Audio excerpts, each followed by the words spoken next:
Di tengah kabut kebingungan yang menyesatkan, Su Qing terus melangkah tanpa memperhatikan para pemulung yang mengikutinya. Fokusnya sepenuhnya tertuju pada Sergeant Thunder yang tak sadarkan diri di punggungnya.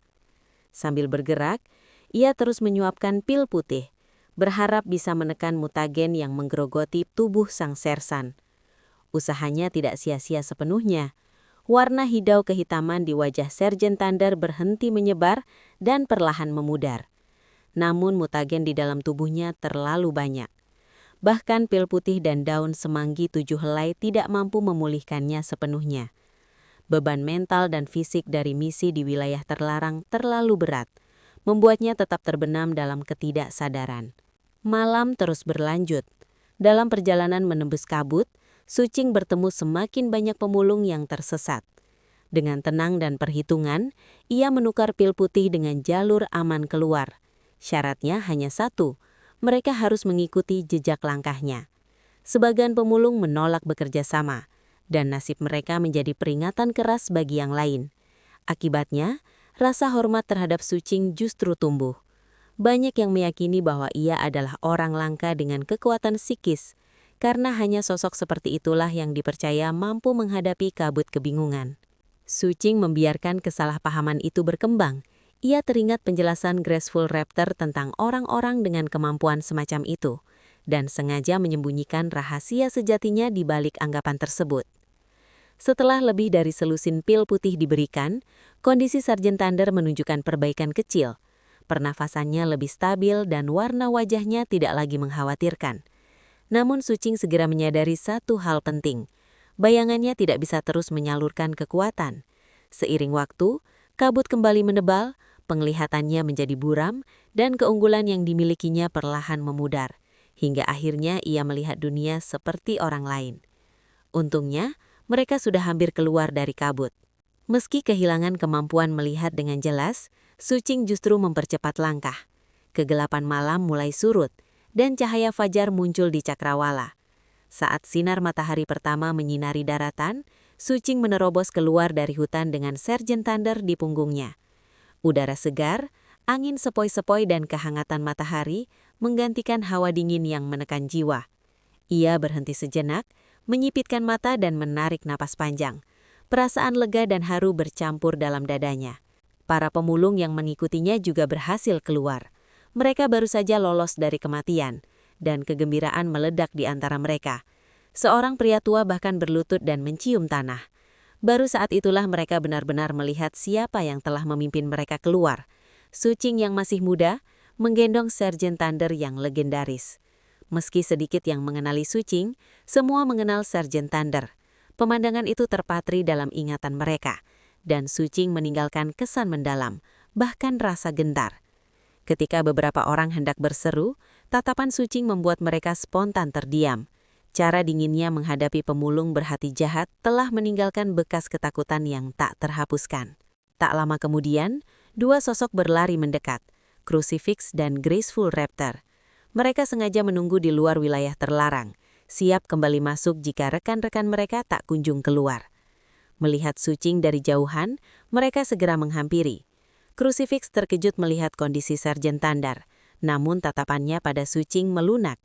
Sebaliknya, Graceful Raptor memancarkan niat membunuh saat melihat para pemulung. Su Qing segera menjelaskan bahwa mereka tidak terlibat, bahkan berjasa besar dalam menyelamatkan Sergeant Thunder. Ketegangan pun mereda, dan para pemulung pergi dengan penuh rasa syukur dan hormat. Crucifix hendak mengambil Sergeant Thunder dari punggung Su Qing, tetapi Su Qing menolak. Ia memilih terus menggendong sang sersan hingga tiba di perkemahan. Dalam perjalanan, pertanyaan tentang Savage Ghost dan Squad Blood Shadow akhirnya terucap. Su Qing menjawab singkat namun berat. Savage Ghost gugur akibat mutasi, dan seluruh Squad Blood Shadow telah dimusnahkan. Kesedihan langsung menyelimuti Crucifix dan Graceful Raptor. Meski mereka menerima penjelasan tersebut, Crucifix sempat mencurigai ada rahasia lain, tetapi memilih tidak bertanya. Su Qing pun tidak menyebutkan nyanyian, itu bukan rahasianya untuk dibuka. Sesampainya di perkemahan, mereka segera membawa Sergeant Thunder ke tabib terkenal, Grandmaster Bai. Suasana murah membuat orang-orang memberi jalan. Di dalam tenda, Grandmaster Bai, seorang tabib tua bermata tajam, memeriksa Sergeant Thunder dengan seksama. Ia mengungkap kenyataan pahit. Luka fisik dan mutagen bisa ditekan, tetapi kerusakan mental dan luka lama membuat kondisi Sergeant Thunder sangat serius. Dasar kultivasinya pernah dihancurkan di masa lalu, dan meski berhasil dibangun kembali, tubuhnya telah dipaksa melampaui batas. Grandmaster Bai memberi peringatan tegas. Sergeant Thunder tidak boleh lagi berlatih kultivasi, atau mutagen akan memicu luka lamanya dan menyebabkan kematian. Satu-satunya harapan hanyalah benda langka seperti bunga umur panjang, sesuatu yang mungkin ada di wilayah terlarang.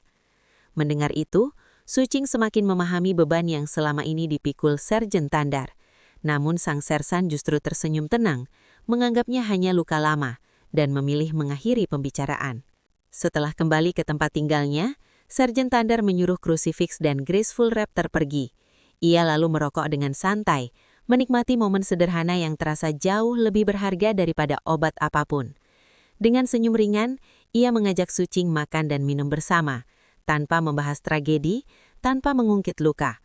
Sucing memahami keinginannya. Setelah hening sejenak, ia hanya menjawab singkat, "Mari, makan ular." Di balik kesederhanaan itu tersimpan ikatan yang lebih dalam, antara seorang veteran yang menerima takdirnya dan seorang pemuda yang diam-diam telah memikul lebih banyak beban daripada usianya. Perkemahan para pemulung adalah tempat yang keras namun lengkap. Di sana tersedia segala kebutuhan hidup, terutama daging. Karena para pemulung yang keluar masuk wilayah terlarang membutuhkan asupan makanan setiap hari. Ketika Zuking menyebut ingin makan daging ular, Sergeant Thunder langsung tersenyum cerah. Ia sadar bocah itu masih mengingat kegemarannya pada daging ular, sebuah isyarat kecil bahwa Zuking memperhatikan dirinya. Namun Sergeant Thunder tidak mengizinkan Zuking pergi membeli sendiri. Ia tahu perkemahan penuh dengan orang licik, dan Zuking belum cukup mengenal binatang mutan maupun para pedagang. Ia khawatir bocah itu akan ditipu. Meski Zuking dengan percaya diri berkata bahwa ia tidak mudah ditipu, Sergeant Thunder tetap pergi sendiri membeli daging, meninggalkan kesan kehangatan seorang tua yang diam-diam melindungi. Sementara menunggu, Zuking membersihkan dapur dengan sangat rapi dan menata meja makan. Tanpa sadar, ia meletakkan satu set peralatan makan tambahan. Saat itu ia tersentak oleh kesadaran pahit. Set ketiga itu sebenarnya untuk seseorang yang tak akan pernah datang lagi. Ia pun memindahkannya ke sisi Sergeant Thunder, seolah memberikan tempat bagi kenangan yang hilang. Tindakan sederhana ini mencerminkan kesepian dan luka batin yang Zuking pendam dalam diam. Malam turun bersama angin dingin dan salju tipis. Meski musim semi seharusnya sudah tiba, sisa-sisa musim dingin masih menolak pergi. Salju mencair di tanah, mengubah halaman menjadi lumpur, sebuah gambaran simbolis tentang dunia manusia yang kotor dan tak pernah benar-benar bersih. Zuking, meski seorang kultivator, tetap merasakan ketakutan mendalam terhadap dingin, trauma lama yang belum pernah benar-benar hilang. Tak lama kemudian, Sergeant Thunder kembali membawa seekor ular safflower. Ia tampak gembira dan penuh semangat, lalu langsung mengajak Zuking belajar memasak. Di dapur, ia menjelaskan dengan sabar setiap langkah, bagian mana yang harus dibuang, bagaimana menangani racun, dan mengapa kepala ular justru penting untuk rasa. Zuking mendengarkan dengan penuh perhatian, menikmati kehangatan yang jarang ia rasakan. Seseorang yang mengajarinya bukan demi keuntungan, melainkan karena kepedulian. Aroma masakan segera memenuhi ruangan, mengusir dingin. Sergeant Thunder lalu mengeluarkan arak, barang langka di perkemahan. Zuking mencicipinya untuk pertama kali. Rasanya menyengat dan tidak enak baginya. Namun kehangatan yang mengalir di tubuh membuatnya penasaran. Interaksi mereka penuh tawa ringan dan canda sederhana, menciptakan suasana hangat seperti keluarga kecil di tengah dunia yang kejam. Mereka makan bersama sementara salju terus turun di luar. Sergeant Thunder memperhatikan Zuking dengan tatapan lembut, menyadari bahwa bocah itu adalah anak baik yang terpaksa tumbuh di dunia brutal. Zuking sempat menanyakan luka sang sersan, namun menerima jawaban singkat yang menyiratkan keteguhan sekaligus kelelahan. Perjalanan ke wilayah terlarang jelas telah mengikis wibawa dan kekuatan Sergeant Thunder. Setelah makan, Sergeant Thunder kembali ke kabinnya. Zuking membersihkan dapur seorang diri, lalu memeriksa karung peninggalan Captain Blood Shadow. Meski tak menemukan pil obat, ia mendapatkan pelindung tangan logam yang kuat, sebuah peningkatan kecil namun berarti bagi kelangsungan hidupnya. Malam pun berlalu dengan tenang. Pagi harinya, Zuking bertekad membeli pil putih untuk Sarjen Thunder. Dalam perjalanan, ia melihat kehidupan perkemahan yang terus berjalan. Orang-orang membaca, bekerja, dan bertahan hidup. Di toko, ia bertemu gadis dari ujian binatang yang kini bekerja sebagai penjaga toko. Meski tampak lelah dan penuh luka, gadis itu tetap ramah. Ia diam-diam memberikan pil putih berkualitas tinggi kepada Zuking, bentuk balas budi atas nyawa yang pernah diselamatkan. Sebelum Zuking pergi, gadis itu memperingatkan Zuking bahwa banyak anak muda menghilang di wilayah terlarang. Dan kemungkinan besar bukan karena monster, melainkan manusia. Peringatan itu menambah bayangan kelam tentang dunia yang mereka tinggali. Saat Zuking berjalan pergi, ia menoleh dan melihat gadis itu kembali menyapu salju. Bekas luka di wajahnya tampak jelas. Ia teringat cerita tentang kristal di wilayah terlarang yang bisa menghilangkan bekas luka. Dalam hatinya, ia berjanji, jika ada kesempatan, ia akan mengambil satu untuk gadis itu. Zuking melangkah meninggalkan jejak di salju. Di belakangnya salju terus turun semakin deras. Seolah dunia terus bergerak maju, dingin dan kejam, sementara secercah kemanusiaan bertahan melalui tindakan-tindakan kecil yang tulus. Zuking kembali ke halaman dalam badai salju dan langsung disambut suasana yang tidak biasa. Di halaman, terdapat belasan anjing liar yang berjaga. Tatapan dingin dan geraman mereka menunjukkan bahwa meski Zuking tidak bersikap mengancam, aura kelam yang ia miliki membuat makhluk-makhluk itu waspada dan takut. Dari dalam kabin, Crucifix dan Graceful Raptor muncul bersama Sarjen Thunder.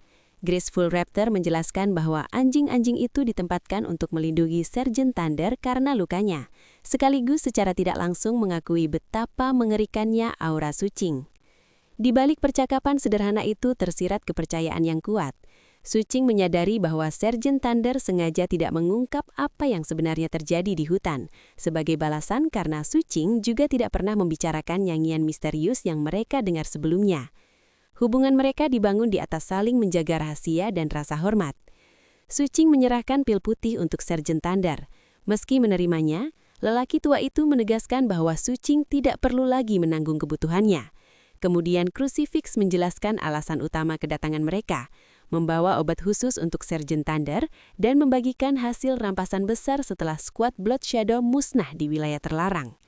Karena panen mereka paling banyak, Thunderbolt menerima hadiah besar, meski pemilik perkemahan hanya memberi satu pil pembersih debu. Pembagian hasil dilakukan dengan adil. Bagian Savage Ghost yang telah tewas tanpa keluarga dibagi rata sebagai bentuk ikatan kekeluargaan. Pil pembersih debu yang sangat berharga akhirnya diberikan kepada Zuking atas keputusan langsung Sarjen Thunder. Keputusan itu menegaskan posisi Zuking di dalam skuad, meski tak diucapkan secara terbuka. Setelah itu, Crucifix dan Graceful Raptor pamit untuk menjalankan misi jangka panjang. Sebelum pergi, mereka mempercayakan keselamatan Sarjen Thunder pada Zuking. Zuking diberi belati baru dan sebuah peluit yang memberinya kendali atas anjing-anjing liar, sebuah simbol kepercayaan sekaligus tanggung jawab besar. Zuking menerima semuanya dengan tenang, menyimpan belati lama sebagai pengingat masa lalu. Hari-hari berikutnya dipenuhi badai salju tanpa henti. Di tengah cuaca keras, perkemahan tetap berjalan. Namun kabar tentang lenyapnya skuad Blood Shadow mulai menyebar. Setelah tak ada satupun dari mereka kembali, orang-orang menyimpulkan bahwa Blood Shadow telah dimusnahkan. Hal ini menjadikan skuad Thunderbolt sebagai skuad terkuat di perkemahan. Zuking pun mulai menerima tatapan hormat, meski ia tahu itu ditujukan pada skuad, bukan dirinya secara pribadi. Zuking fokus pada kultivasi dan penelitiannya terhadap bayangan misteriusnya. Bayangan itu menyerap mutagen, memurnikan tubuhnya dan mempercepat kemajuan kultivasinya. Namun di sela-sela itu, ia menyadari Sarjen Thunder sering pergi tagi dan pulang larut, seolah menyembunyikan sesuatu. Meski curiga, Zuking memilih tidak bertanya. Suatu hari, Boneblade, pemulung yang pernah diselamatkan Zuking, datang dengan permintaan tak biasa, membeli asuransi. Ia akan pergi ke wilayah berbahaya dan meminta Zuking mencarinya jika ia tak kembali dalam 3 hari. Alasan utamanya bukan binatang mutan, melainkan ketakutannya akan kabut kebingungan. Setelah menimbang risiko dan niat Boneblade, Zuking akhirnya setuju dan menerima pembayaran 5 pil putih. Keesokan paginya, Sucing dikejutkan oleh pemandangan Sergeant Thunder yang mengemas barang-barang dan membebani anjing-anjing dengan buntalan. Tanpa banyak penjelasan, Sergeant Thunder mengajak Sucing pergi. Mereka berjalan menuju cincin dalam perkemahan, dan tiba di sebuah kompleks rumah bata yang kokoh dan hangat. Di sanalah Sergeant Thunder mengucapkan sesuatu yang menggetarkan hati Sucing. Tempat itu adalah rumah mereka. Bagi Sucing, kata rumah terasa asing, hampir tidak nyata. Namun kehangatan bangunan itu, tanpa angin, tanpa celah, dengan api menyala di tungku, perlahan mencairkan sesuatu di dalam dirinya. Untuk pertama kalinya ia tidak merasa dingin, baik secara fisik maupun batin. Di akhir hari, Sucing duduk sendirian di depan api, menggumamkan kata yang masih sulit ia pahami, rumah. Sementara itu, di kamarnya sendiri, Sergeant Thunder menatap ke arah wilayah terlarang dengan senyum getir. Di balik ketenangannya, tersembunyi penyesalan, kerinduan, dan kesadaran bahwa waktunya mungkin tidak panjang, serta harapan terakhir untuk melihat seseorang yang ia cintai sekali lagi.